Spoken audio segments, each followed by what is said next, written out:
நீங்கள் பார்த்துக் கொண்டிருப்பது உங்கள் விஜய். ஸ்ரீராமனின் பாதையில் அடுத்த நிகழ்ச்சி முக்கியமான நன்னாள். இன்னைக்கு 3 முக்கியமான ஆசிரமங்களை நாம் தரிசிக்க போகிறோம். ராம அனுயாத்திரை 2006 2010 சென்றபோது இன்னைக்கு நாம் பார்க்க போகிற இடங்களுக்கு போவதற்குத்தான் மிகவும் பிரயத்தனப்பட்டு செல்ல வேண்டி இருந்தது. எளிதில் அவ்விடத்தை தரிசிக்க முடியாது. விராத குண்டம், சரபங்காசிரமம், சுதீக்ஷ்ணாசிரமம், இறுதியாக அகஸ்தியாசிரமம். சித்திரகூடத்திலிருந்து நாம் அனைவரும் பிரியாவிடை பெற்றுக்கொண்டு புறப்பட்டோம். எப்போதும் ஒரு புண்ணிய க்ஷேத்திரத்திலிருந்து கிளம்பும் போது கால்நடையாகவோ அல்லது நாம் செல்லும் பேருந்து மூலமாகவோ மொத்த ஊரையும் ஒரு முறை வலம் வந்துவிட்டு செல்வது நலம். ஏன் நாம் எங்கும் பிரயாணம் புறப்பட்டாலும் சரி, ஒரு ஊருக்கு வந்து சேர்வதானாலும் சரி, அங்கிருக்கும் புண்ணிய நதிகளோ குளங்களோ அல்லது கோயிலோ அதை வலம் வந்துவிட்டு புறப்படுவதோ வந்து சேர்வதோ நலம் செய்யும். ஆகவே நாமும் ஒரு முறை சித்திரகூடம் காமதகிரியை வலம் வந்து புறப்படுவோம் என்று கிளம்பினோம். கீழே நாம் 2 வாரங்களாக பார்த்ததை ஞாபகத்தில் கொள்ளுங்கள். இதோ காமதகிரி, ஆச்சரியமான மலை, நாம் பிரார்த்தித்ததையெல்லாம் கொடுக்கும் மலை. அந்த மலையின் முகங்களையும் சாளக்கிராமத்தில் இருக்கும் பற்களையும் சேர்த்து சேவித்துக் கொள்கிறோம். இங்கு ராமனே வந்து பூசித்துள்ளார்.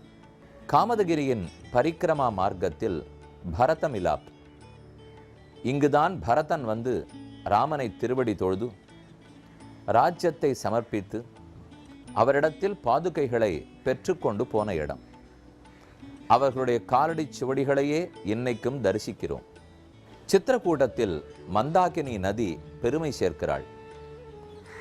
அந்த நதியில் இருக்கும் ராம்காட், இங்குதான் ராமன் தன் தந்தையாருக்காக பிண்ட பிரதானத்தையும் அதே போல பித்ரு தர்ப்பணம் ஜல தர்ப்பணத்தையும் செய்தான். இதன் கரையிலே சிறு சிறு கோவில்களாய் நிறைய சன்னிதானங்களையும் தரிசித்து கொண்டோம். அதே நதிக்கரையில் சீதையும் ராமனும் அமர்ந்திருந்த போது காக்கை வடிவில் வந்த ஒரு அசுரன், இப்போ உங்களுக்கு சத்தமே எத்தனை காக்கா சத்தம் கேட்கறது பாருங்க. காக்கை வடிவத்தில் இருந்த அசுரன் சீதையினுடைய திருமார்பில் கொத்த, அப்போது ராமன் தர்பாஸ்திரத்தை பிரயோகம் பண்ணார். கடைசியாக எங்கும் சுத்தி திரிந்த காக்கை அசுரன் ராமன் காலிலேயே விழுந்து மன்னிக்கப்பட்டான். அந்த அழகான இடத்தை தரிசித்தோம். ஹனுமான் தாரா, இங்குதான் மேலிருந்து நதி ஓடி வந்து நீர்வீழ்ச்சியாய் ஹனுமான் பேரில் விழுந்து கீழ் நோக்கி போகிறது. எங்கிருந்து வருகிறது போகிறது தெரியாது. அதற்கு மேலே இருக்கும் சீதா ரசோயி, இங்குதான் சீதை சமைத்த இடம். குப்த கங்கா, குப்த கோதாவரின்னு கொண்டாடுகிறார்கள். எங்கேயோ இருக்கும் கோதாவரி இங்கு வந்து ராமனை தரிசித்தாள். கோதாவரி நதிக்குள் குகைக்குள்ளே போய் சலசலக்கும் தண்ணீருக்கு நடுவிலேயே நடந்து போய் ராமனையும் சீதையும் தரிசிக்கும் பேறு பெற்றோம். இப்படி ஒன்னொன்னாக பல இடங்களையும் தரிசித்து கொண்டோம். சித்திரகூடத்தை வலம் வந்து விட்டோம். இனி இங்கிருந்து புறப்பட்டு சரபங்காசிரமத்தை நோக்கி போக வேண்டும். ரொம்ப தூரம் ஒன்றும் இல்லை, அருகில் தான் இருந்தது. ஒரு 16-17 கிலோமீட்டர் தூரம் போனால் போதும். ஆனால் மார்க்கம்தான் கடினமான மார்க்கம். ராமனும் லக்ஷ்மணனும் சீதையும் காட்டுக்குள் நுழைந்தவுடன், அதாவது அத்ரி அனசூயா ஆசிரமம், அவர்களிடத்தில் உரையாடிவிட்டு விடை பெற்று கொண்டு தெற்கு நோக்கி தண்டகாரண்யத்தில் நுழைகிறார்கள். முதல்ல எதிர்பட்டது விராதன்கிற பெரும் அரக்கன். அவன் தன்னுடைய பெரிய உடலோடே வந்து சீதையை தூக்கி கொண்டு ஓடினான். ராமனும் லக்ஷ்மணனும் அவனிடத்திலிருந்து மீட்டார்கள். அவன் ஏதோ சாபவசத்தாலே அப்படி ஒரு வடிவத்தோடு இருந்தான். ஒரு பெரும் குழி வெட்டி அதற்குள் விராதனை தள்ளி அவனுக்கு ஈமச்சடங்குகளை செய்து அவனுக்கு புண்ணியமான கதியை பெற்று கொடுத்தார்கள். அந்த விராதனுக்கு சடங்கு செய்த குண்டம் அந்த விராதன் ராமனை ஸ்தோத்திரம் செய்ததை வால்மீகியும் கம்பரும் அவ்வளவு புகழ்ந்து பேசுகிறார்கள். அறவாகிச் சுமத்தியால், ஐநெயிற்றின் ஏந்திதியால், ஓர்வாயின் விழுங்குதியால், ஈரடியால் ஒளித்தியால், இதறிந்தாள் சீராளோ. விராதன் கேட்கிறான், ராமா, நீ எப்படி பூமி தேவி, ஸ்ரீ மகாலட்சுமி இவர்களுக்குள் சமாளிக்கிறாய்? ஒரு மகாலட்சுமிக்கு திருமார்பில் இடம் கொடுத்து விட்டு விட்டாய். ஆனால் பூமாதேவியை வராகாவதாரம் பண்ணி பிரளயக்கடலிலிருந்து தூக்கினாய். திரிவிக்கிரமாவதாரம் செய்து தாவி அளந்தாய்.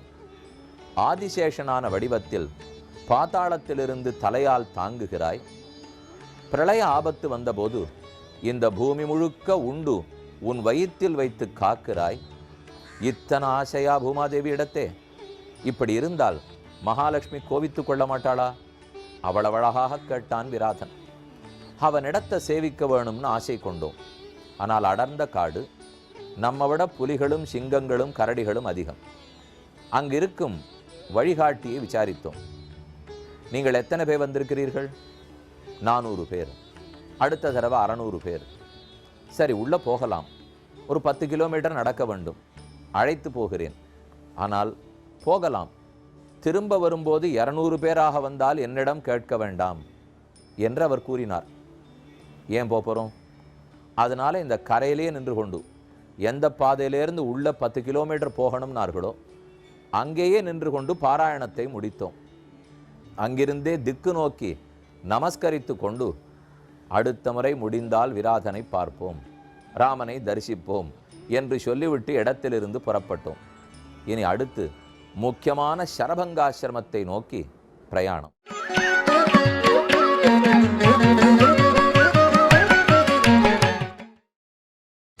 நீங்கள் பார்த்துக் கொண்டிருப்பது உங்கள் விஜய். விராத குண்டத்தை தரிசித்துவிட்டு, அதாவது பாதையிலிருந்தே தரிசித்துவிட்டு எல்லாரும் பேருந்துகளில் ஏறினோம். மனது முழுக்க ஒரு ஆர்ப்பரிப்பு. முக்கியமான இடத்துக்குள்ளே போகிறோம். நமக்கு பழகாத இடம், எந்த ரூட்டும் தெரியாது. சற்றே இப்படி அப்படி மாற்றி போயிட்டோம்னால் உள்ளே சுற்றி வரலாம். அதுக்கு மேலே போக வழி தெரியாது. மின்சாரம் இல்லை. தொலை தூரத்துக்கு கூப்பிட்டாலும் 10 கிலோமீட்டர் தூரத்துக்கு ஏனென்னு கேட்பதற்கே ஆள் கிடையாது. இயற்கை எழில் கொஞ்சம் இடம். இன்னும் ஒரு துளி கூட இந்த மாடர்ன் வேர்ல்டு என்னதுங்கிறதே அங்கே போனால் நம்மால் தெரிந்து கொள்வதே முடியாது. எல்லாரும் பதபதப்போடு, ஆனால் ஒரு எதிர்பார்ப்பு ஆனந்தத்தோடு போனோம். அடர்ந்த காடுகளோ புலிசிங்கங்களோ அங்கு இல்லை. ஆனால் பாதை தான் புரிய மாட்டேன் என்கிறது. முதலில் சரபங்காசிரமத்தை அடைகிறோம். இந்த இடம் ரொம்ப கஷ்டப்படாமல் வந்து சேர்ந்துட்டோம். குறுகிய பாதை. சற்றே மழை பெய்திருந்தாலும் வண்டி சிக்கிக்கொள்ளும். ஒரு வண்டி தான் ஒரு சமயத்தில் போக முடியும். எதிர்த்து வண்டி வராது. இந்த நடு பஸ்ஸே நின்று போச்சுனால் அடுத்த பஸ் அத்தனையுமே நிற்க வேண்டியதுதான்.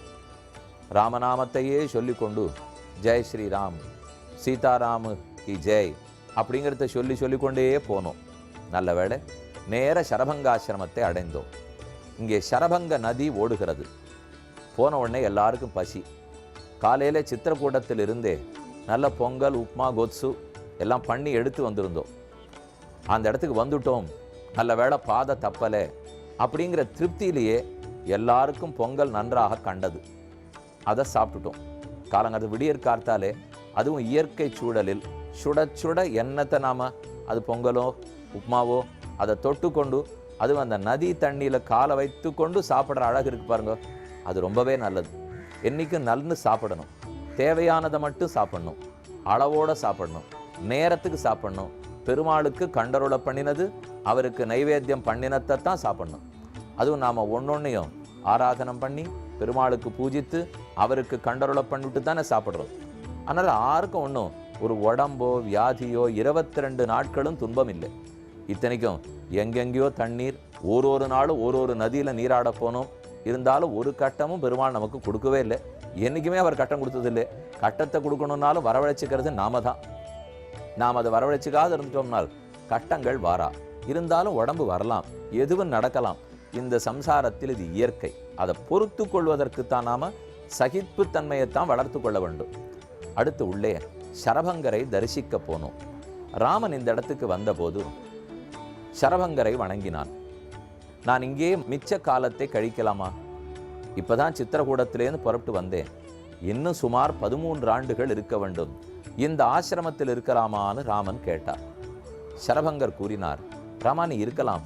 ஆனா நீ எப்போது வருவாய்னு தான் இவ்வளவு நாளும் காத்திருந்தேன். நீ வந்தவுடன் சொல்லிக்கொண்டு உயர்ந்த கதியை அடையப் போகிறேன். நான் முக்தி அடையப் போகிறேன். நீ பார்த்து கொண்டே இருக்கும்போது இப்போதே நான் புறப்பட்டு போறேன். அதனால இந்த ஆசிரமத்தில் நீ இருப்பது முடியாது. இங்கிருந்து கொஞ்ச தூரம் போனால் சுதீக்ஷ்ணர் அப்படிங்கிறவருடைய ஆசிரமம் வரும். இப்போ நாம் பார்க்குற மந்தாகினி கரையோரமாகவே நடந்து போ. அதாவது சித்திரகூடத்திலேருந்து மந்தாகினி அதனுடைய ஒரு கிளை பிரிந்துதான் இங்கு சரபங்க நதியாக ஓடி வருகிறாள். அந்த மந்தாகினி கரையோரமாக போனியானா சுதீக்ஷ்ணாசிரமம் வரும். அங்கு போய் அவரிடத்தில் இருப்பதற்கு இடங்கள் என்று சரபங்கர் கூறினார். சரபங்கருடைய திருமேனி எவ்வளவு அழகா இருக்கு பத்திலா. அதாவது இங்கிருக்கும் உருவம் நாராயணனுடைய உருவம். ஆனா இவரைத்தான் சரபங்கர்னு உள்ளூர்வாசிகள் கூறுகிறார்கள். ஏன் இப்படி சொல்றார்கள்ங்கிறதுக்காக புஸ்தகத்தை எடுத்து பார்த்தோம். அங்கேயே அமர்ந்து கொண்டு அனைவரோடும் சேர்த்து சரபங்கரும் ராமரும் சந்தித்து கொண்டது. அப்புறம் ராமனிடத்தில் விடைபெற்று சரபங்கர் முக்தி அடைந்தது. இந்த சர்க்கத்தை பாராயணம் செய்தோம். நீங்கள் அதை காதார கேட்டுக்கோ.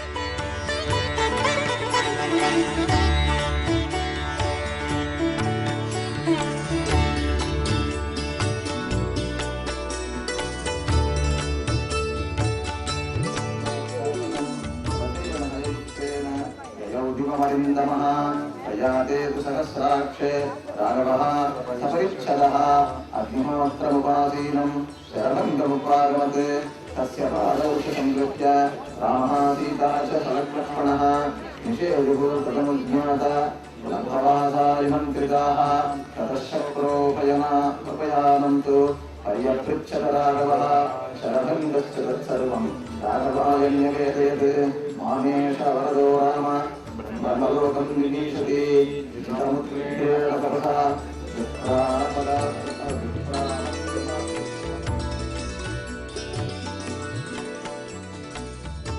இந்த சர்க்கத்தின்படி பார்த்தால் சரபங்கர் நாராயணனுடைய வடிவத்தை எடுத்துக்கொண்டே உயர்ந்த கதியை அடைந்துள்ளார். இப்போ நாம கருப்பு உருவத்தை பார்க்குறோம். அவர் சங்க சக்கரங்கள் பிடித்திருக்கிறார். அமர்ந்த திருக்கோலத்தில் உள்ளார். நாராயண ரூபமாகத்தான் உள்ளார். ஆனால் அவர் ரிஷி ஆயிற்றே. அவர் எப்படி நாராயண ரூபத்தில் போனார்? யாராக இருப்பினும் பகவானுடைய அம்சம்தானே. அவனுடைய திருமேனி சரீரமாகத்தானே நாம் எல்லாருமே இருக்கிறோம். அதனால தான் ராமன் பார்த்து கொண்டு இருக்கும்போதே ஷடஷடாங்கிற நெருப்பு ஓசை கேட்டது. சரபங்கருடைய ஆத்ம சோதி மேலே புறப்பட்டு சென்றது. ராமன் கைகூப்பி அவரை வழி அனுப்பி வைத்தான். இதெல்லாத்தையும் தான் நாம் இந்த இடத்துல சேவிச்சுட்டோம். அழகான ஆசிரமம், இயற்கை எழிலோடு உள்ளது. ஆனால் காலை ஒரு 7-7:15 மணிக்கு மேலே தான் அந்த இடத்துல கொஞ்சம் நடமாட்டமே தெரிகிறது. அந்த இடத்திலே கோவிலுக்குள்ளேயே சில மகந்துகள் சன்னியாசிகள் வசிக்கிறார்கள். அவர்களெல்லாம் ஏதோ ரொட்டி சப்பாத்தி மாவு வைத்து கொண்டு பிசைந்து அதுக்கு ஏதோ காய்கறிகளை போட்டு பச்சை இலை, அங்கே இருக்கும் கீரை வகைகள், அங்கு காய்க்கும் காய்கறிகள், இத்தோடு தான் வாழ்க்கையை வாழறார்கள். சித்திரக்கூட்டத்துக்கு போய் அடிக்கடி சாமான்கள்லாம் வாழ்ந்து வந்து சமைப்போம், இந்த எண்ணம் கூட அவர்களிடத்தில் இல்லை. இந்த காட்டில் என்ன கிடைக்கிறதோ, இன்னைக்கு உலகம் முழுக்க சஸ்டைனபிலிட்டி வேணும். கட்டடம் கட்டும்போது எங்கிருந்தோ மணல் எடுத்துன்னு வரக்கூடாது, செங்கல் கொண்டக்கூடாது. எங்கே கட்டுகிறீர்களோ அங்கே கிடைக்கும் பொருள்களை கொண்டே கட்ட வேண்டும். அப்போ தான் கிரீன் பில்டிங்னு கிடைக்கும். இதெல்லாம் இப்போ நிறையா பேச்சு அடிபடுறது இல்லையா? இதெல்லாம் என்றோ ஏற்பட்டது. நாம் ஒரு இடத்துல காய்கறியை பயிர் பண்ணி இன்னொரு இடத்துக்கு எடுத்துன்னு போகவே வேண்டாம். அங்கே என்ன விளைகிறதோ அதை உண்டு கொள்ளலாம். அங்கு ஓடுகிற தண்ணீரை குடிக்கலாம். அங்கே இருக்கிற குகைகளில் வாழலாம். இப்படித்தான் அந்த நாளிலே காட்டோட இயற்கையோட ஒன்றி வாழ்ந்தார்கள். அதை நாம் நன்னா இந்த சரபங்காசிரமத்தில் பார்த்துக்க முடியும். யாருக்கும் போகிறதுக்கே மனசு வரல. கிட்டத்தட்ட 3-3.5 மணி நேரம் இங்கே தான் இருந்தோம். ஆனால் நாங்கள் சொல்லி கூட்டின்னு போனோம். அப்புறம் அடுத்து சுதீக்ஷ்ணாசிரமம் கிடைக்காது, அகஸ்தியாசிரமத்துக்கு போகவே முடியாது, புலி சிங்கம் கட்டப்படுத்தும், வாங்கோ அப்படின்னு சொல்லி அழைத்து போனோம். ஆனால் சரபங்காசிரமத்தில் பஸ் ஏறினோம், சுதீக்ஷ்ணாசிரமத்துக்கு வழியை தொலைத்தோம். எப்படி தொலைத்தோன்னு பார்ப்போம்.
நீங்கள் பார்த்துக் கொண்டிருப்பது உங்கள் விஜய்.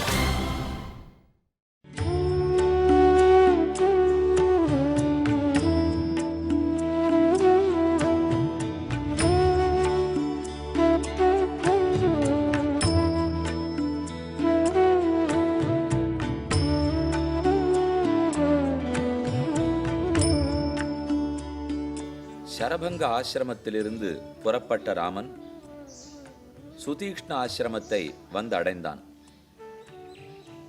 சுதீக்ஷ்ணாசிரமம் மிக அழகான ஒரு இடம். இவ்விடத்திற்கு நான் வழி சொல்ல வேண்டுமென்னால் கண்டிப்பாக தப்பாகத்தான் சொல்லுவேன். எத்தனை முறை இவ்விடத்தை வந்து சேவித்தாலும் அவ்வளவு சுலபத்தில் வழி கண்டுபிடிக்க இயலாது. எல்லாவிடத்திலும் நீர்நிலைகள், உயர்ந்தோங்கி இருக்கும் மரங்கள், இயற்கை எழில் கொஞ்சம் பெரும் காடு. அதற்கு நடுவிலே சுதீக்ஷ்ணருடைய ஆசிரமம். யாரும் ஓர் முறையாவது இங்கு வந்து தரிசிக்க வேண்டும். வாயிலில் நுழையும் போதே சிற்றோடை, சிறு ஆறு நம்மை வரவேற்கிறது. அதை தாண்டி உள்ளே புகுகிறோம். இங்கிருக்கும் மகந்துக்கள், சாதுக்கள் பல்லாண்டுகளாக ராமனையும் சுதீக்ஷ்ணர் ரிஷியையும் பூசித்து வருகிறார்கள். தற்போது மெதுவே கோயிலுக்குள் சென்று சுதீக்ஷ்ணரை தரிசிப்போம். அதற்கு முன்பாக இவ்விடத்தில் ராமனும் சுதீக்ஷ்ணரும் என்ன பேசிக்கொண்டார்கள், சரபங்கரிடத்திலிருந்து புறப்பட்ட ராமன் எப்படி இங்கு வந்தான் என்பதையும் சுருக்கமாக தெரிந்து கொள்வோம்.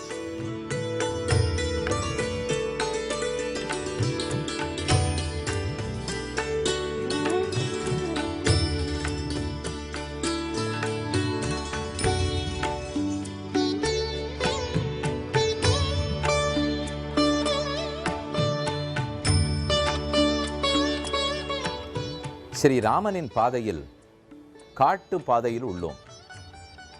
வனவனாந்தரங்கள், தோட்டந்துறவுகள், அழகான இயற்கை காட்சிகள், சலசலத்து கொண்டு ஓடும் ஓடகள். இப்போது சுதீக்ஷ்ணாசிரமத்தை அடைந்துள்ளோம். நீங்கள் இப்போ பார்த்ததிலே சுதீக்ஷ்ணாசிரமத்துக்கு வர்ற வழியை பற்றியும் அது எப்படி இருக்குங்கிறத பற்றியும் கேட்டிருப்பீர்கள். ராமன் சுதீக்ஷ்ணரை வந்து சந்தித்தார். சரபங்கர் சொன்ன வழியில் வந்தார். ஆனால் நாம் தான் வழியை தொலைத்தோம். ஒரு பக்கம் திரும்புவதற்கு பதில் மற்றொரு புறம் திரும்பினோம். அது ஒரு வயல்வெளியில் போய் நடுவில் சகதியில் சிக்கி நின்றது. அதுக்கப்புறம் அங்கேருந்து எப்படி திரும்புறதுங்கிற வழி தெரியல. எல்லா பஸ்ஸோடு நிறுத்திட்டோம். நல்ல வேளை ஆரோ ஒரு வயல்வெளியில் வேலை செய்பவர் வந்து, நான் நடந்து போகிறேன், உங்களால் பின்தொடர்ந்து வர முடியும்னா வாங்கோ, இந்த பஸ்ஸில் நான் ஏற மாட்டேன், நான் நடந்து போனால் பின்னாடி வாங்கோன்னு சொல்லிட்டு நடந்தார். ஒன்றும் இல்லை, நாங்கள் இருந்த இடத்துலேருந்து ஒரு 1/2 கிலோமீட்டர் தூரத்தில் தான் தப்பு பண்ணியிருந்தோம். அவர் நேரம் நடந்து போனார். ஆனால் அவரிடத்துல ஒரு கஷ்டம், அவர் நடைபாதை நடக்கிறார். அதில் பஸ்ஸு பின்னாடி வராதுங்கிறது நாங்கள் சொன்ன பிற்பாடு அவர் புரிஞ்சின்றார். ஓஹோ, இத்தனை பஸ்ஸோடு நீங்கள் வரணுமா? பின்ன பஸ்ஸில் தானே ஏறி இருக்கோம், உங்கள் பின்னாடி பஸ்ஸில் தானே வரணும்னு சொன்னோம். இது பஸ்ஸில் வர்ற இடமே இல்லையே, இது நடந்து வர வேண்டிய இடம். எல்லாரையும் பஸ்ஸிலேருந்து இறங்க சொல்லுங்க. எத்தனை பேர் இருப்பீள்? 400 பேர் இருப்போம். சுலபமாக நடந்து போயிடலாம். எல்லாரும் இறங்க சொல்லுங்க, நடக்கலாம்னார். எங்களுக்கு தூக்கி வாரி போட்டது. இந்த பஸ்ஸிலேருந்து மொத்த பேரையும் இறக்கி நடந்தா மழை வேற தூரல் அடிச்சுட்டே இருக்கு. பெரும் மழை வரும் போல் இருந்தது. பயந்தான். இருந்தாலும் அவரிடத்துல கெஞ்சி கூத்தாடி எப்படியோ கொஞ்சம் பெரிய மார்க்கத்தை கண்டுபிடித்து பஸ் எல்லாத்தையும் திருப்பாமல் நேரம் அந்த வழியை எடுத்துன்னு போய் கொஞ்சம் சிரமப்பட்டு சுதீக்ஷ்ணாசிரமத்துக்கு வந்து சேர்ந்துட்டோம். ராமன் அவரை சந்தித்தார். இந்த இடத்துல நான் இருக்கலாமா என்று கேட்டார். ஆனால் சுதீக்ஷ்ணர், இருக்கலாம் தாமா, தாராளமாக நீ இருக்கலாம். இந்த இடத்துல துஷ்ட மிருகங்கள் அதிகம், அப்பப்போ வந்து தொந்தரவு பண்ணும். நாங்கள் தவ வலிமையாலே தள்ளி கொண்டு வருகிறோம் என்று கூறினார். ராமன் உடனே யோசித்தார். நாமோ க்ஷத்ரிய ராஜா, துஷ்ட மிருகங்கள் வந்து துன்பம் கொடுத்தால் அடிக்க தோணும், அடித்தால் ரத்தம் வரும். இதுவோ ரிஷியனுடைய ஆசிரமம், நாமே இங்கு ரத்தத்தை ஏற்படுத்தணும். சாந்தமாக இருக்கக்கூடிய ஆசிரமத்தில் நாம் போய் பதட்டத்தை ஏற்படுத்தக்கூடாது என்று ராமன் நினைத்து சுதீக்ஷ்ணரே, நான் இங்கு இருப்பதை காட்டிலும் பல ரிஷிகளை போய் சந்திக்கணும்னு எனக்கு ஆசை, போயிட்டு வரட்டுமான்னு கேட்டார். அனைத்து ஆசிரமங்களுக்கும் வழி சொன்னார் சுதீக்ஷ்ணர். ராமா, இங்கு போ, இங்கு போ, இங்கு போ. சுமார் 10-10.5 வருஷங்கள் ராமன் ஆசிரம மண்டலம் முழுக்க சுத்தினார். எத்தனையோ இடங்கள், அத்தனை இடத்துலையும் ரிஷிகளை போய் சந்தித்தார். அதுக்கெல்லாம் வழிகாட்டி விட்டவர் சுதீக்ஷ்ணர் தான். இந்த இடமே ரொம்ப அழகாக இருக்குது. இது நம்முடைய ட்ரஸ்டில் இருந்து திருப்பணி எடுத்து ரொம்ப அழகாக சிலதெல்லாம் பண்ணி வச்சோம். ஏன்னா அது அங்கு தங்கியிருக்கிறவர்களுக்கு உணவு வசதி, சமையல் கூடம் இல்லை, அவர்கள் தங்கிறதுக்கு ஒரு நல்ல தர கூட, பூமி கூட இருக்கல. அதனால் அதெல்லாத்தையும் யாத்திரை போயிட்டு வந்த பிற்பாடு அவர்கள் நிலையை பார்த்துட்டு ஏதானு நாங்கள் உதவணும்னு நாங்களே வேண்டிக் கொண்டோம். சரின்னு அவர் ஒத்துண்டார். அதுக்கப்புறம் சென்னை திரும்பி வந்த பிற்பாடு தான் அதை உதவி பண்ணோம். இன்றைக்கி அந்த இடம் அழகாக இருக்குது. உங்களுக்கு ஆறு போகணுன்னாலும் சுதீக்ஷ்ணாஷ்டமம் போய் சேவிக்கலாம். அவசியம் சரபங்கர் சுதீக்ஷ்ணாஷ்டமத்துக்கு பொழுது இருக்கிறச்சே நீங்கள் குடும்பத்தோடு போகணும். ஒரு மொத்தமே போயிட்டு வர பிரயாணத்தோடு சேர்த்து 6லேருந்து 7 நாள் இருந்தால் போதும். அங்கே ஒரு 3 நாள் தங்கலாம், சித்திரக்கூட்டத்தில் 2 நாள் தங்கலாம், போகிறதுக்கு 1 நாள், வர்றதுக்கு 1 நாள். இது ரொம்ப சுலபமாக கிடைக்கும். சுதீக்ஷ்ணாசிரமத்தில் வாசலில் ஒரு ஓடை ஓடுறது. அந்த ஓடைக்கு வெளியில் பார்த்தீங்கன்னா அப்படியே என்னமோ எங்கே இருக்கும், பூலோகத்தில் இருக்கமா, சொர்க்கலோகத்தில் இருக்கமா, இல்லை ஏதேதோ அப்படி நாடகத்திலெல்லாம் திரைப்படத்தெல்லாம் காட்சி காட்டுவா பாருங்க. பார்த்தாலே வெளிநாட்டிலெல்லாம் பச்சை பசேல்னு பகிர்ந்துருக்கும். அப்படியே மலை முகடுகளாக இருக்கும், எங்கே பார்த்தாலும் கடல் தண்ணீராக இருக்கும். அதை போல ஒரு அழகான சன்னிவேஷம் சுதீக்ஷ்ணாசிரமத்தில். உள்ளே போய் ராமன், லக்ஷ்மணன், சுதீக்ஷ்ணர் எல்லாரையும் தரிசித்து கொண்டோம். ஒரு நடுவில் மரம், அந்த மரத்தை சுற்றி திறந்த வெளி. எங்கேயும் கட்டடங்களுக்கு அவள் முக்கியத்துவம் கொடுக்கறதே கிடையாது. மண்ணு குடிசேருக்கு ஓலை வெஞ்சிருக்கு. இதுதான் எங்களுக்கு எப்பவும் நல்லதுன்னா அதுக்கு தகுந்த மாதிரி செழிப்பான பூமியாக உள்ளது. சுதீக்ஷ்ணரிடத்தில் விடை பெற்று கொண்டு அங்கிருந்தவர் அகஸ்தியாசிரமத்துக்கு வழி சொன்னார். அவர் சுலபமாக சொல்லிட்டார். ராமனும் எளிதில் போயிட்டார். ஆனால் நிஜமாக நாம் தான் சிக்கி கொண்டோம். அகஸ்தியர் அருள் கிடைத்தது 2006 போகும்போது கடைசி வரைக்கும் போய்விட்டு தரிசிக்காமல் திரும்பி வந்தோம். ஆனால் 2010 இன்னும் கொஞ்சம் முன்னேற்பாடுகள் பண்ணிக்கொண்டு எப்படியோ ஆனந்தமாக சேவித்து வந்தோம். நீங்கள் பார்க்கலாம்.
நீங்கள் பார்த்துக் கொண்டிருப்பது உங்கள் விஜய். ஸ்ரீராமனின் பாதையில் அகஸ்தியரை தரிசிக்க உள்ளோம். அகஸ்தியருடைய ஆசிரமம் மத்திய பிரதேசத்தில் சாத்னா என்னும் இடத்துக்கு அருகேயும், அடுத்து மகாராஷ்டிரத்தில் மன்மாட் என்னும் இடத்துக்கு அருகேயும், இறுதியாய் நாசிக் பஞ்சவடியிலேயே ஓரிடத்திலும் உள்ளன. இப்படி 3 இடங்களில் அகஸ்தியர் வாழ்ந்திருக்கலாம். அவர் மாறி மாறி போயிருக்கலாம். ஆனால் அகஸ்தியர் தமிழ் மாமுனிவராக கொண்டாடப்படுகிறார். தமிழ் வளர்த்த முனிவர். நம் தமிழகத்துக்கும் அகஸ்தியருக்கும் நெருங்கின தொடர்புண்டு. இவர் சங்ககால தமிழர்களோட தொடர்பு கொண்டவர். இயற்தமிழ், இசைத்தமிழ், நாடகத்தமிழ் ஆகியவற்றுக்காக ஒரு நூல் எழுதியதாகவும் அது இப்போது கிட்டவில்லை. ஆனால் ரொம்ப பிரபலமாக இருக்கும் தொல்காப்பியம், அகத்தியருடைய சீடர் தொல்காப்பியர் எழுதியது. ஆகவே நமக்கு ரொம்ப ஆர்வம், கண்டிப்பாக அகஸ்தியாசிரமத்தை சேவிச்சுடணும். அது நம்முடைய பஸ் எல்லாம் போகாது. ஆசிரமத்திலேருந்து ஒரு 9-10 கிலோமீட்டர் முன்பாகவே பஸ் நின்றுவிடும்.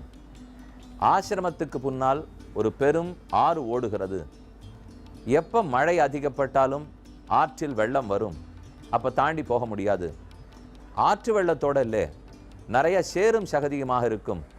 நாம் காலை வைத்தாலே மிகவும் கால்கள் புதைந்து விடும், போக முடியாது என்றெல்லாம் சொல்லி வைத்திருந்தார்கள். அப்போ ஜீப்பு தான் போகும். ஒரு ஜீப்புக்கு 8 பேர் போகலாம். எத்தனை ஜீப்பு கிடைக்கும்னா அங்கே என்ன ஒரு 5-6 ஜீப் இருக்கும். யாரும் இந்த பக்கம்லாம் வர்றதே இல்லை. இதான் எங்களுக்கு 2006 கிடைத்த பதில். சரின்னு பக்கத்து ஊர்லேருந்து சாத்தனாலேருந்து எல்லா இடத்துலேருந்து ஜீப்பு கொண்டு வந்தோம். கிட்டத்தட்ட 50 ஜீப்புகள் கிடைத்தன. ரொம்ப விலையும் அதிகமாக போச்சு. 8 பேராக ஏற்றினோம். அது போகிறது ஏறுறதே வயசானவர்களுக்கு கஷ்டம். தள்ளி ஒரு ஊரில் நிறுத்தி எல்லாரும் ஜீப்பில் ஏறினோம். ஒரு சின்ன தப்பு பண்ணோம். அந்த இடத்துக்கு நாங்கள் போகும்போதே சுமார் மதியம் 3 மணி ஆகிவிட்டது. காலை சித்திரகூடத்தில் புறப்பட்டு 7லேருந்து 10 மணி வரைக்கும் சரபங்காசிரமத்தில் இருந்து, அதற்கப்புறம் 10லேருந்து 1 மணி வரைக்கும் சுதீக்ஷ்ணாசிரமத்தில் இருந்துட்டு, அங்கிருந்து கிளம்பி 2 மணி நேரம் பிரயாணம் பண்ணி 3 மணிக்கு வந்தோம். அங்கே பகல் 12 மணிக்குள்ளே வந்திருக்கணும். நல்ல வெயில் இருந்ததுன்னா கூட தப்பிச்சிருப்போம். எல்லாரும் ஜீப்லையும் ஏறிட்டோம். ஒரு ஒத்தையடி பாதையை போல் தாண்டி போனோம். கிட்டத்தட்ட 6 கிலோமீட்டர் பிரயாணம். கிட்டக்க போக போக மழை வந்தது, தூறல் போட்டது, சகதி அதிகமாயிற்று. நம்மால் மேலே போக முடியல. நமக்கா ஒரே பதைப்பு. இவ்வளவு தூரம் வந்துட்டோமே, கை கெட்டியது வாய் கெட்டவில்லையே என்று ஒரே வருத்தம். இருந்தாலும் ஒன்றும் பண்ண முடியல.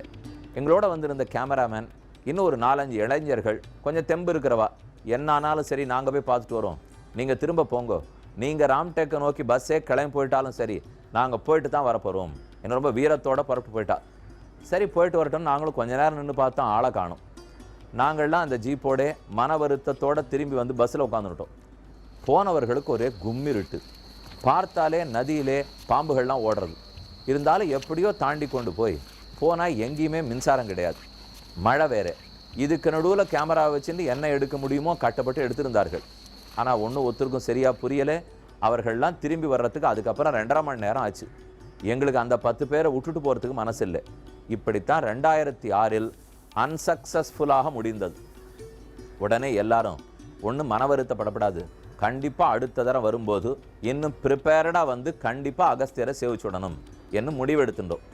அதுக்காக அங்கே இருக்கிற லோக்கலில் இருக்கிற பஞ்சாயத்து தலைவர்கள், அங்கே இருக்கிற பெரிய மனுஷா ஆரெல்லாம் உதவ முடியுமோ அடுத்த தரத்துக்கு அவர்கள் எல்லாரையும் தொடர்பு கொண்டோம். அவர்களும் ரொம்ப ஆசையோடு சரி கண்டிப்பாக ஏற்பாடு பண்ணுறோம், இத்தனை தூரம் தமிழகத்திலேருந்து எங்கள் அகஸ்தியரை தேடின்னு வந்திருக்கீள். நாங்கள் பதில் சொன்னோம், உங்கள் அகஸ்தியர் மட்டுமில்லை எங்கள் அகஸ்தியரும் தான், ஏன்னா அவர் தான் தமிழ் வளர்த்து கொடுத்துருக்கார். சரி வாங்கோ, அது ஜீப்பு மட்டும் போராது, ஜீப்புக்கு மேலே டிராக்டரும் நீங்கள் எடுத்துன்னு வரணும். ட்ரக்கு டிராக்டர் இருந்தால் தான் இத்தனை பேர் போக முடியும், ஜீப்பை மட்டும் நம்பாதீங்கோ. இது முதல். அடுத்த இன்ஸ்ட்ரக்ஷன் அவள் கொடுத்தது, இந்த நதியில் ஒருவேளை தண்ணீர் அதிகமாக இருந்தால் போன தரம் நடந்தால் அதே தான் நடக்கும். அதனாலே ஒரு டெம்பரரி பிரிட்ஜு எரெக்ட் பண்ணிவிடுவோம். எங்களுக்கு தூக்கி வாரி போட்டது. நம்ம என்ன இராணுவமாக டெம்பரரியாக பிரிட்ஜு கட்டுறதுக்கு இல்லை, நீங்கள் ஒன்றும் கவலைப்பட வேண்டாம், நாங்கள் அது எல்லாத்தையும் பார்த்து பண்ணுறோம். ஒரு 30-40 தன்னார்வ தொண்டர்கள் உள்ளூரில் இருக்கா, அவர்களை ஏற்பாடு பண்ணி கம்பு கழியெல்லாம் வச்சு கட்டி அதுக்கு நடுவில் பாலமாட்டம் போட்டு அதுக்கு கயத்தை போட்டு கட்டி. எங்களுக்கு பயம், ஜலம் ஓடிட்டு இருக்கிறச்சே நாம் வேற வயதானவர்களை ஏற்றி குறுக்க போகிற வழியில் தடாலும் விழுந்துட்டுனா. அதனால் எல்லாம் அவர்களெல்லாம் ஏற்பாடு பண்ணி வச்சுருந்தா நாங்கள் என்னமோ ஒப்புக்கு போய் நாம்பளும் 2 தூணை பிடிச்சிக்கிறாப்புலே அந்த பிரிட்ஜை பிடிச்சிட்டோம். இதுதான் நடந்தது. போய் ஒரு இடத்துல இறங்கினோம். இறங்கிவிட்டு இனிமேல் தான் ஜீப்பில் ஏறணும், ட்ரக்கில் ஏறணும். ஊரே திரண்டு வந்தது. நீங்கள் பார்த்தீங்கன்னா ரொம்ப ஆச்சரியமாக இருக்கும்.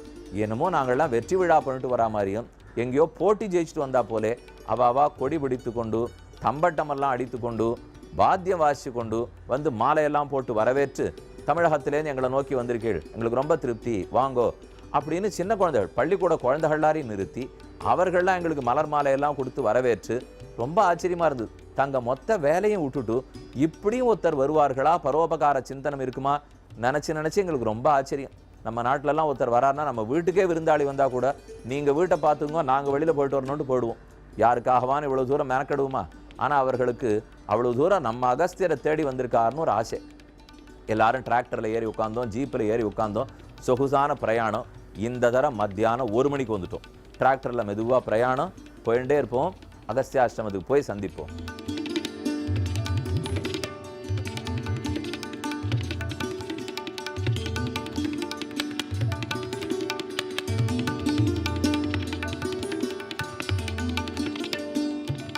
நீங்கள் பார்க்கும் காட்சி குலுங்கி குலுங்கி செல்லுகிறது. காரணம், நாமும் குலுங்கி குலுங்கி டிராக்டரில் பிரயாணம் பண்ணி கொண்டிருக்கிறோம். ராமச்சந்திரன் அகஸ்தியாசிரமத்துக்கு போவதற்கு சுதீஷ்ணரிடத்தில் வழி கேட்டான். தற்போது நாம் அதே வழியில் அகஸ்தியாசிரமத்துக்கு சென்று கொண்டிருக்கிறோம். தமிழ் மாமுனிவர் அகத்தியர் பொதிகமலை சாரலில் வாழ்ந்தவர். அவர் இங்கிருந்து கொண்டு தவம் இயற்றிக் கொண்டிருந்தார். ராமன் இங்கு வந்தபோது அவருக்கு ஒரு சிறந்த வில்லை பரிசாக கொடுத்தார். சாத்னா மத்திய பிரதேசத்தில் ஒரு முக்கியமான இடம். சாத்னாவில் இருந்து சலேகா வந்து சலேகாவில் இருந்து 5 கிலோமீட்டரில் பாட்னா தமோலி என்னும் இடம் உள்ளது. அங்கிருந்து பஸ்ஸுகள் செல்வதற்கு இயலாது. ஜீப்பிலோ அல்லது டிராக்டர் டிராலியிலோ ஏறிக்கொண்டு சுமார் 5 கிலோமீட்டர் பிரயாணம் பண்ணினால் ஒரு அழகான நதி வருகிறது. வருண பகவானுடைய துணையோடே நதியில் அதிகமாக தண்ணீர் ஓடாவிட்டால் நாம் கடந்து செல்லலாம். சடக்கென்று மழை பெய்தால் நதியில் தண்ணீர் உயரும். இரவு மழை இல்லாவிட்டால் தண்ணீர் குறையும். இந்த நதியை நடந்து கடக்கலாம் அல்லது சிறு பாலம் அமைத்து கடக்கலாம். ஆகாய விமானத்தில் வந்து பிற்பாடு பஸ்ஸில் வந்து அடுத்து டிராக்டரில் சென்று நடந்து நதியை கடந்து சிறு மலை ஏறினால் அகத்தியரை தரிசிக்கலாம்.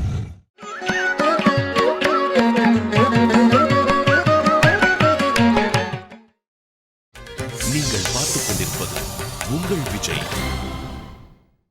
சித்திரகூடத்திலிருந்து புறப்பட்டு மத்திய பிரதேசத்தில் இருக்கும் அகஸ்தியாசிரமத்தை அடைந்துள்ளோம். இதோ இந்த நதிதான் தாண்டுவதற்கு கடினமாக கடந்த முறை பிரயாணத்தின் போது இருந்தது. எல்லாரும் வரிசையாக டிராக்டர்ல ஜீப்பில் வந்துட்டோம். ஆனால் எங்கே நிறுத்துறது? இருக்கிற இடம் கொஞ்சம்தான். ஆனால் திரும்பவும் போக முடியாது.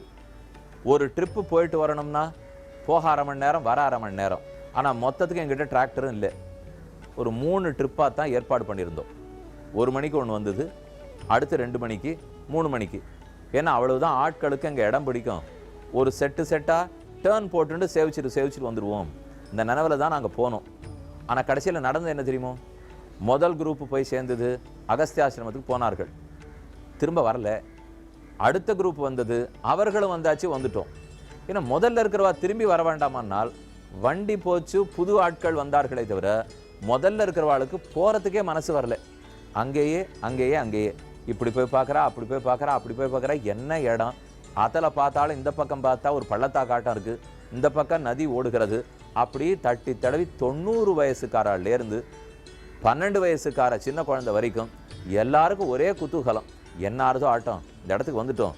அவனா உள்ளூர்காரா சொல்லிட்டே இருந்தா. அங்கே இருக்கிற எம்எல்ஏ வந்திருந்தார், பஞ்சாயத்து தலைவர் வந்திருந்தார், டாக்டர்கள் 2 பேர் வந்திருந்தா. அவள் சொன்னது, 6 மணிக்கு மேலே இந்த பக்கம் நீங்கள் இருக்கவே கூடாது, கிளம்புங்கோ. அப்புறம் துஷ்ட மிருகங்கள் வரும், ஒரே பூச்சி புட்டு வரும், எல்லாரும் வந்து கடிக்கும், பெரிய பெரிய பூச்சியாக இருக்கும், உங்களால் தாங்க முடியாது, போங்கன்னு யாரான்னு கேட்டான்னா. அந்த சமயத்தெல்லாம் நாங்களும் நடத்துகிறவா ரொம்ப பேசுகிறதே இல்லை. ஏதோ ஆனந்தமாக இருக்கும், அனுபவிக்க போகிறோம். கொஞ்சம் திரும்பி போச்சே, சிரமப்பட்டால் படுக்க வேண்டியதுதான். அதை விட்டுட்டு ஒரே டிசிப்ளினோட போங்கன்னு சொல்லியிருந்தா யாருக்கு பிடிக்கும் சொல்லுங்க. நேராக வந்துட்டோம், நதியும் தாண்டினோம். அந்த பக்கத்துலேருந்து படிக்கட்டு ஏறி போகணும். சின்ன மலை, சின்ன குன்று, படிக்கட்டும் ஏறினோம். அங்கே உள்ளே போனால் ராமர், லக்ஷ்மணர், சீதை, அழகான விக்கிரகம். பக்கத்தில் அகஸ்தியர்.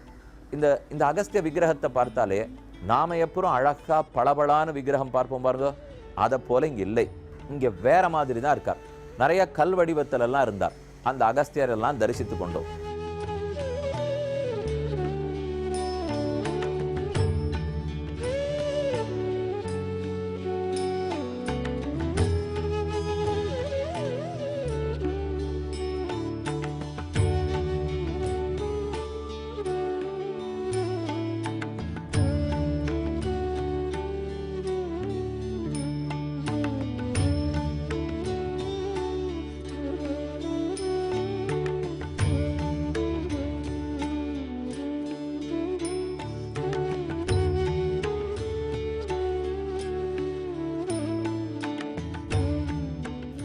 முனிவர்கள் ஓரிடத்தில் இருந்தார்கள் என்னால் இயற்கை எழிலுக்குள்ளே பிரம்மஞானத்தை வளர்த்து பிரம்மத்தை பற்றி தியானித்து அவனிடத்திலேயே மனத்தை ஒருநிலைப்படுத்துவதற்கு ஏற்ற இடமாகத்தான் அது இருக்கும். அதை போன்ற ஓரிடம், ஏன் ஒரே இடம் இதுவென்று கூட சொல்லலாம். இங்கிருக்கும் சில முக்கியத்துவங்களை தற்போது காண்போம். தமிழ் முனிவரான அகத்தியர் ராமனுக்கு உயர்ந்த ஓர் வில்லை கொடுத்தார். வேறெங்கும் காண முடியாத அளவுக்கு ராமனுடைய ஒரு திருவுருவம் விக்கிரகம் அந்த வில்லை ஏந்தி கொண்டு இங்குள்ளது. ஆர்கியலாஜிக்கல் சர்வே ஆஃப் இந்தியா, தொல்பொருள் அகழ்பொருள் ஆராய்ச்சி கழகம் அவர்கள் இந்த விக்கிரகத்தை பற்றி ஒரு அறிக்கை வெளியிட்டுள்ளார்கள். தலையில் பெரும் கொண்டை முடிந்து கொண்டிருக்கிற ராமனுடைய ஒரே விக்கிரகம் இங்குதான் உள்ளது. காட்டுக்கு செல்கிறான், சீவி சிங்காரி முடித்து பூச்சூடி மகுடம் சூடுவதற்கு வாய்ப்பில்லை. சடைமுடியோடு இருக்கிறான், முடியின் பின்புறத்தை தூக்கி கட்டி இருக்கிறான். அது இது ஒரே விக்கிரகம். அதோடு இல்லாமல் அம்பை நாணில் ஏற்றி அம்பை எய்து கொண்டிருக்கும் திருக்கோலத்தில் ராமனை வேறெங்கும் நாம் தரிசிக்க இயலாது. அதுவும் இதில் உள்ளது. ஒரு சிறு உடைவாளை இடுப்பில் சொருகி உள்ளான். அறையில் மாந்தோல் மரபுரி தரித்துக் கொண்டிருக்கிறான் ராமன். தனித்திருக்கிறான். அருகில் இறக்குவனோ சீதையோ காணப்படவில்லை. ஆனால் இந்த விக்கிரகத்தை நாம் சேவிக்கும் போது ஒரு நெருடல், ஒரு சிறு வருத்தம் ஏற்படுகிறது. வில்லின் ஓர் பகுதி உளது, கீழ்ப்பகுதி உடைந்துள்ளது. மிக புராதனமான விக்கிரகம். இது மறுபடியும் பழுது பார்க்கப்பட்டு ஓரிடத்தில் எழுந்துருள பண்ணப்பட்டு பக்தர்களுக்கு காட்சி கொடுக்க வேணும் என்று வேண்டிக் கொள்வோம். ராமனும் ஓர் காலை முன்னே வைத்து மற்றொரு கால் பின்னே இருக்க வளைந்த திருக்கோலத்தில் அம்பை எய்து கொண்டே காட்சி அளிக்கிறான். அருகில் ஆஞ்சநேயருடைய அற்புதமான சன்னதி. வடக்கே பிரசித்தமானது சிகப்பு வர்ணத்தில் இருக்கும் ஆஞ்சநேய சுவாமி. ராமன் எங்கிருக்கிறாரோ அங்கு அவர் இருப்பார். இத்துணைக்கும் ராமன் இனிமேல் தான் கிஷ்கிந்தைக்கு செல்ல வேண்டும், அங்குதான் சுக்ரீவன் முதலானோனை காண வேண்டும். ஆனால் பக்தர்களுக்குத்தான் என்ன ஆசை? ராமன் போய் சேருவதற்கு முன்னாலேயே ஹனுமானை சந்திப்பதற்கு முன்னால் எங்கெங்கு சென்றானோ அங்கெல்லாமும் ஹனுமானுடைய விக்கிரகத்தை சேவித்துக் கொள்ளுகிறோம். இப்படி அகஸ்தியருடைய ஆசிரமத்தில் சுற்றுப்புறத்தில் இருக்கும் அனைத்தையும் தரிசித்துக் கொண்டு தற்போது அகத்திய முனிவரை சேவிப்போம். வர்ணகலாபத்தில் அமர்ந்த திருக்கோலத்தில் யோகம் புரிந்து கொண்டிருக்கும் நிலையில் அகத்தியர் உள்ளார். சப்த ரிஷிகளுக்கு எத்தனை பெருமையோ அத்தனை பெருமை இவருக்கு. இவரிடத்தில் நமக்கென்ன விசேஷமான ஈடுபாடு? மற்ற முனிவர்கள் எல்லாம் வடமொழி வளர்த்தார்கள். ஆனால் இவரோ தமிழ் மாமுனியாய் தெற்கு திக்கை நோக்கி அனைவரும் கைகூப்பி வணங்கும் அளவுக்கு பெருமை சேர்த்து கொடுத்தவர். காவிரி தாயாரையே பெருக வைத்தவர் அகத்தியர். ராமனுக்கு பல உபதேசங்களை செய்தவர், வில் கொடுத்தவர், பல ஆபரணங்களை கொடுத்தவர். இப்படி பெருமை வாய்ந்த அகத்தியருடைய அருள் அனைவருக்கும் இன்று கிட்ட வேண்டும் என்று வேண்டிக் கொள்ளுவோம். இங்கிருக்கும் மக்கள் பிரதிநிதிகள் எத்தனை ஆசையோடு இந்த கோயிலை எத்தனையோ பாதிப்பு இருந்தாலும் கட்டி காக்கிறார்கள். அவர்களுடைய பணிக்கும் நாம் அனைவரும் நன்றி செலுத்துவோம். கஷ்டப்பட்டு வந்தோம், கொஞ்ச நேரம் இருப்போம், ராமனை தரிசிப்போம். இனி மாலை பொழுதில் சூரியன் அஸ்தமிக்கும் போது இந்த இடம் எவ்வளவு அழகுற மாறுகிறது என்பதையும் காண்போம், கண்டு கழிப்போம். அகஸ்தியரை பற்றி ராமன் சந்தித்தது, பேசினது பாராயணம் பண்ணிட்டோம். செரிதவ செம்புகந்தன்னை சென்னு கொன்னு செடுமறையோன் உயிர்மேட்டு தவத்தோ நீந்த நிறமணிப்பூன் அணியங்கொண்டு இளவனன் தன்னை தம்பியால் வானேற்றி முனிவன் வேண்டான்னு குலசேகரருடைய பாசுரம். அகஸ்தியரை தரிசிக்கிறதுக்கு அவ்வளவு தூரம் ராமனுக்கு ஆசை. சுதீக்ஷ்ணர் வழி சொல்லச்சேவே, இங்கிருந்து 4 யோஜன தூரம் போ, அகஸ்தியருடைய தம்பி இடம் வரும், அவரை கூட அழைத்துக்கொள், அவர் அகஸ்தியர் இடத்துல அழைச்சின்னு போவார், அது அங்கேருந்து 1 யோஜனை தூரம் போக வேண்டும், போனா இடம் வரும்னு அவரே எப்படி 2 மார்க்கமாக தான் சொல்லியிருந்தார். நாம் அங்கே வந்து சேர்ந்துட்டோம். அகஸ்தியரை பற்றி ஒரு சிறு கதை. அதாவது மேருமலையோட போட்டி போட்டுக்கொண்டு விந்தியமலை வளரத் தொடங்கித்து. யாருக்கும் அதை கட்டுப்படுத்த முடியல. விந்தியமலை வளர வளர சூரியனும் சந்திரனும் போக்குவரத்தே தடைப்பட்டது. அப்பதான் தேவர்கள்லாம் வந்து அகஸ்தியர் இடத்துல பிரார்த்தித்தார். அவர் விந்தியமலைக்கு அருகிலே வந்தார். மலை உடனே தலை வணங்கித்து, ரிஷியை பார்த்து தலை வணங்கித்து. அவர் சொன்னார், வணக்கத்தோடு இருக்கே, ரொம்ப நல்லது, நான் உன்னை தாண்டி தெற்கு தேசத்துக்கு போகிறேன், நான் திரும்பி வர வரைக்கும் என்னை நமஸ்கரிக்கிறதுக்காக நீ தலை குனிஞ்சியே, குனிஞ்ச தலை நிமிராமல் இருக்கணும் அப்படின்னு சொல்லிட்டு தெற்கு நோக்கி வந்துட்டார். நம்ம பொதிகை மலை சாரலில் இருந்து தான் தமிழ் வளர்த்தார். அப்புறம் அவர் தாண்டவே இல்லை. விந்தியமலையை திரும்ப தாண்டினா தானே குனிஞ்சின்னு இருக்கிற மலை தலை நிமிர முடியும். இதை போல நம்ம தமிழகத்துக்கு வந்து பாரத தேசத்துக்கே நல்லது பண்ணி கொடுத்தார். இது எல்லாத்தையும் அவளுக்கு சொன்ன உடனே ரொம்ப திருப்தி. நீங்கள் அடிக்கடி வாங்கோ, நாங்கள் நினச்சிட்டோம் அடிக்கடி வர்றாப்பிலையா இருக்கு, அடிக்கடி வாங்கோன்னா நாம் ஏதோ பக்கத்தில் இருக்கிற ஊருக்கு போயிட்டு வராப்பில் இல்லையே, ஒரு தரம் போயிட்டு வர்றதுக்குள்ளே ஆச்சு என்று தான் நினைக்க தோணித்து. ஆனால் இப்போ கூட அங்கே இருக்கிற சேவை கிட்டத்தட்ட மணி 6. இனிமே 600 பேரையும் திரும்ப அழைச்சின்னு போயாகணும். இதில் ரொம்ப ஆச்சரியம். நாங்களாம் ரொம்ப திருப்தியாக அகஸ்தியரை சேவிச்சிருந்தோம், அங்கே இருக்கிறவாளோட பேசினோம், நம்மோட அவா பேச்சு வார்த்தை எல்லாம் திருப்தி. ஆனால் திரும்பி போகிறதுல என்ன ஆபத்து இருக்குன்னு அப்போ புரியவே இல்லை. அதை விட என்ன ஆச்சரியம், நாங்கள் பேசி வச்சுருந்தது கிட்டத்தட்ட ஒரு ட்ரக்குக்கு 10 பேர், ஒரு ஜீப்புக்கு 8 பேர்னு வச்சுங்க, மொத்தம் 600 பேர் இருந்தோம் இல்லையா. அத்தனை ட்ரக்கு பேச்சு வச்சுருந்தோம். கிட்டத்தட்ட 60 ட்ரக்கு ஜீப்பு வந்திருந்தது. திரும்பி போனால், ஆனால் அவன்லாம் சொல்லி அனுப்பிச்சிருந்தான், நாங்கள்லாம் 6 மணி வரைக்கும் தான் இங்கே இருப்போம், அப்புறம் இருக்க மாட்டோம், போயிடுவோம். நாங்கள் தான் கேட்காத இவ்வளோ தூரம் இருந்துட்டு திரும்பி போய் பார்க்குறோம், 20 ட்ரக்கு தான் இருந்தது. அப்போ 200 பேர் தான் போக முடியும், பாக்கி 400 பேர் அங்கே இருக்கிறவா சொன்னா, ராத்திரி வேணும்னா இங்கேயே நீங்கள் தங்கிட்டு போகலாமேன்னு. ரொம்ப தேனினும் இனியதாக தான் எங்கள் காதில் விழுந்தது. தங்கராப்பில் இருக்கா, எங்கே ராத்திரி இருப்போம். அதுக்குள்ளேயே மெதுவாக சத்தமெல்லாம் கேட்க ஆரம்பிச்சிருச்சு, அழகான நிலா வர ஆரம்பிச்சது. ஒரே ஒரு பக்கம் எல்லாருக்கும் பயம். ஒன்றும் கவலைப்படாதீங்க, 3 ட்ரிப் அடித்து போயிட்டு வருவோன்னுட்டு திரும்ப அகஸ்தியாசிரமத்திலேருந்து கிளம்பினோம். கண்டிப்பாக அது ஒரு அட்வென்ச்சர்னு தான் சொல்லணும். அது அடுத்த வாரம் சந்திக்கும் போது பார்ப்போம். அகஸ்தியர் திருவடிகளுக்கு பல்லாண்டு பாடி இவ்வாரம் நிறைவுறுகிறது. ஆச்சரியமான காட்டு வாழ்க்கை, தோட்ட வாழ்க்கை, இயற்கை அவசியம் எல்லாரும் ஒரு தரம் போய் தரிசிக்கணும்.